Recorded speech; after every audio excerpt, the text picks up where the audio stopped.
Hi, and welcome back.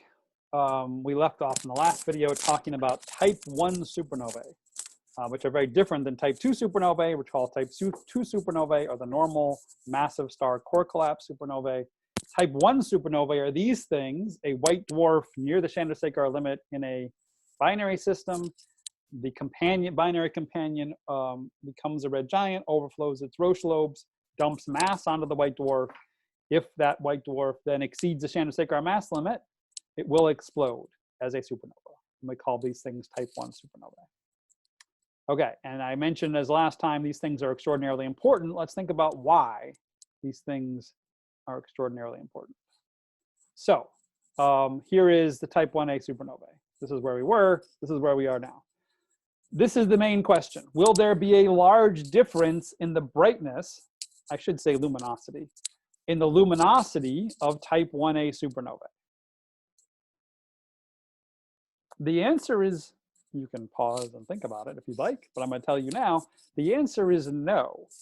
Unlike the type 2 supernovae, you can have a star of 10 solar masses or 20 solar masses or 50 solar masses or 100 solar masses go supernovae.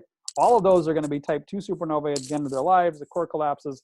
They're all going to have very different luminosities.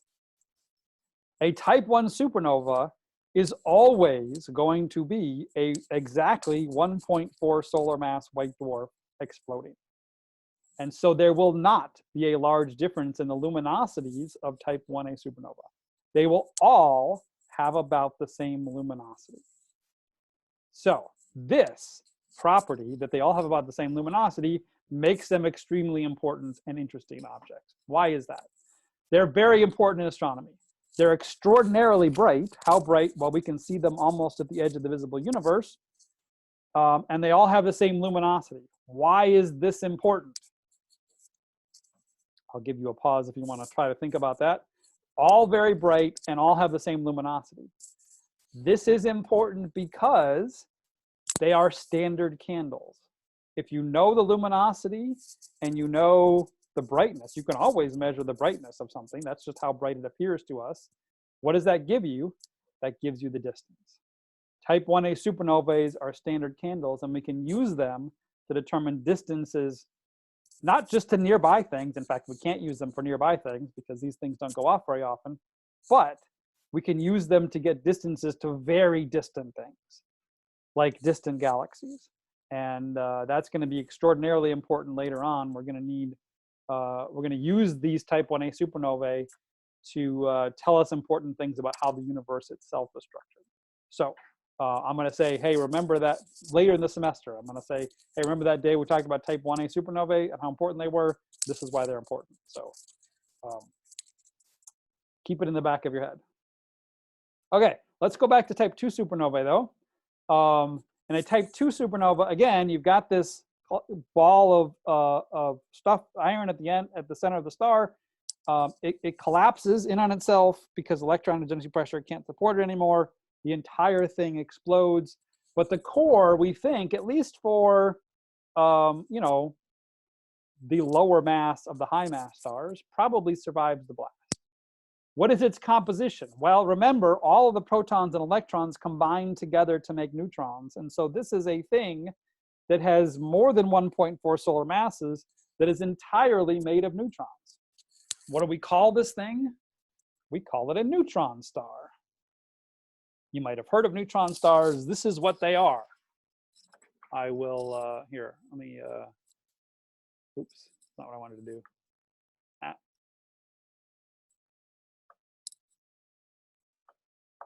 Let me go back to my whiteboard and just write in the things. I've got some blanks there.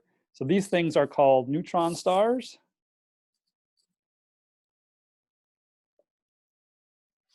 Great. That's the first blank.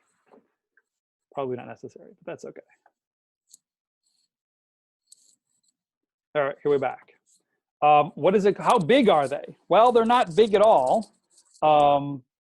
They are about 10 kilometers in diameter. 10 kilometers. So this is called, this is how big about 10 kilometers in diameter. The final question on that slide was, what is the density? And the density is extraordinary. When we talked about white dwarfs being extraordinarily dense, remember white dwarfs, cubic centimeter of them weighed a metric ton, right? At 10 to the 9 kilograms per cubic meter. Well, white dwarfs have nothing on neutron stars. The density of a neutron star is on the order of 10 to the 17 kilograms per cubic meter, which is as dense as normal matter can get. It is, in fact, the density, the nuclear density. If you remember your atomic structure, how does this work? The nucleus is at the center, and you've got some protons and neutrons here, maybe. Put some protons and neutrons here. Maybe that's a helium-3 nucleus. But this helium nucleus is extraordinarily small compared to the electron cloud, right? It is many orders of magnitude larger, right? That's probably not even doing justice to how big the electron cloud is. All of the mass of the atom is at the very center, and this electron cloud makes up the most of the volume, by far, of the atom itself. In a neutron star, there are no electrons. There is no electron cloud. It is nuclear density. It is neutrons packed as closely as they can gather. It's basically an entire nucleus, more than 1.4 solar masses in mass, made entirely of neutrons. So that's the thing we're talking about here. You cannot squeeze these neutrons any closer together. We have achieved the density of the nucleus of an atom scaled over something an entire 10 kilometers in diameter. That's fun. These things are big. Oh, they're not big. They're small, but they're massive, and they're highly dense.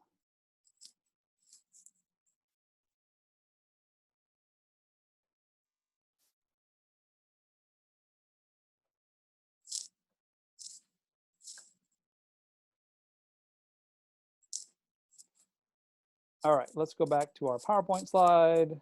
Okay, so the density is 10 to the 17 kilograms per cubic meter. It's extraordinarily dense.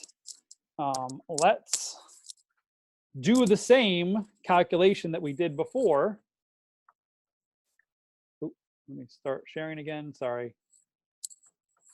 These things are extraordinarily dense. Let's do the same calculation we did before.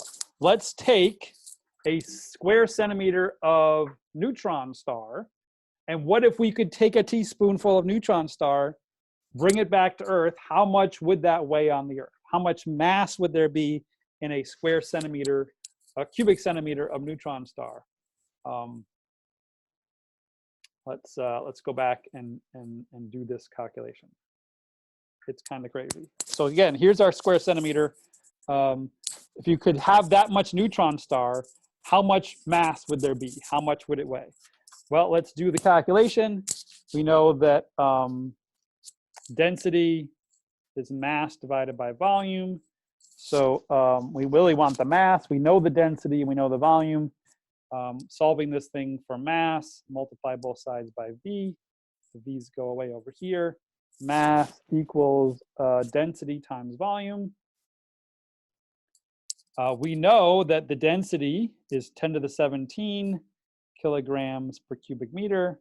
We know that our volume is 1 cubic centimeter.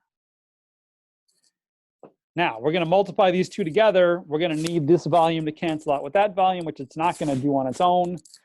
So we need to convert this cubic centimeters to cubic meters. And if you remember, 1 meter is 100 centimeters. If you cube both of these things, 1 cubed is 1 meter cubed. 100 cubed is 10 to the 2 cubed, which is 10 to the 6, or 1,000,000 cubic centimeters. There are 1,000,000 cubic centimeters in a cubic meter. We did this calculation when we did our white dwarf calculations. It's the same one. So 1 cubic centimeter, multiply that by 1 cubic meter over 1/10 to the 6 cubic centimeters. This is a multiply by. And that whole volume, in fact, is 1 over 10 to the 6th cubic meters. Hopefully you can read that. So coming back over here, we can plug all these numbers in. Our mass is 10 to the 17 kilograms per cubic meter. Our volume is 1 over 10 to the 6, or 10 to the minus 6. We could write it that way too, cubic meters. The cubic meters go away. We get 10 to the 17 divided by 10 to the 6. I can do that one in my head. You just subtract the exponents. 17 minus 6 is 11. 10 to the 11 kilograms. 1 cubic centimeter of neutron star material has 10 to the 11 kilograms of mass in it. Let's write out that number, because it's kind of a crazy number.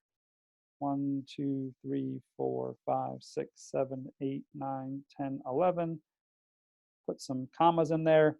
That's 100 billion kilograms. 100 billion kilograms in a volume this size.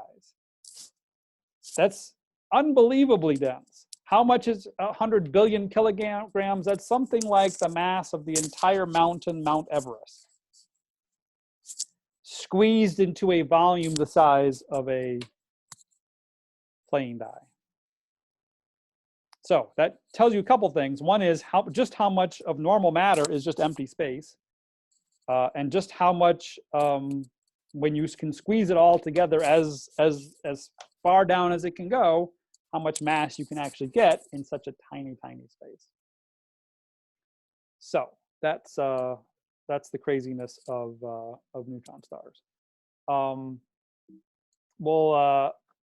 That's a pretty good place to stop for this lecture. I will come back and make a new video, and we'll talk more about neutron stars, how we observe them, what they look like, how we know about what they work, how they work, and even some limits on them. So come back and we'll do it some more.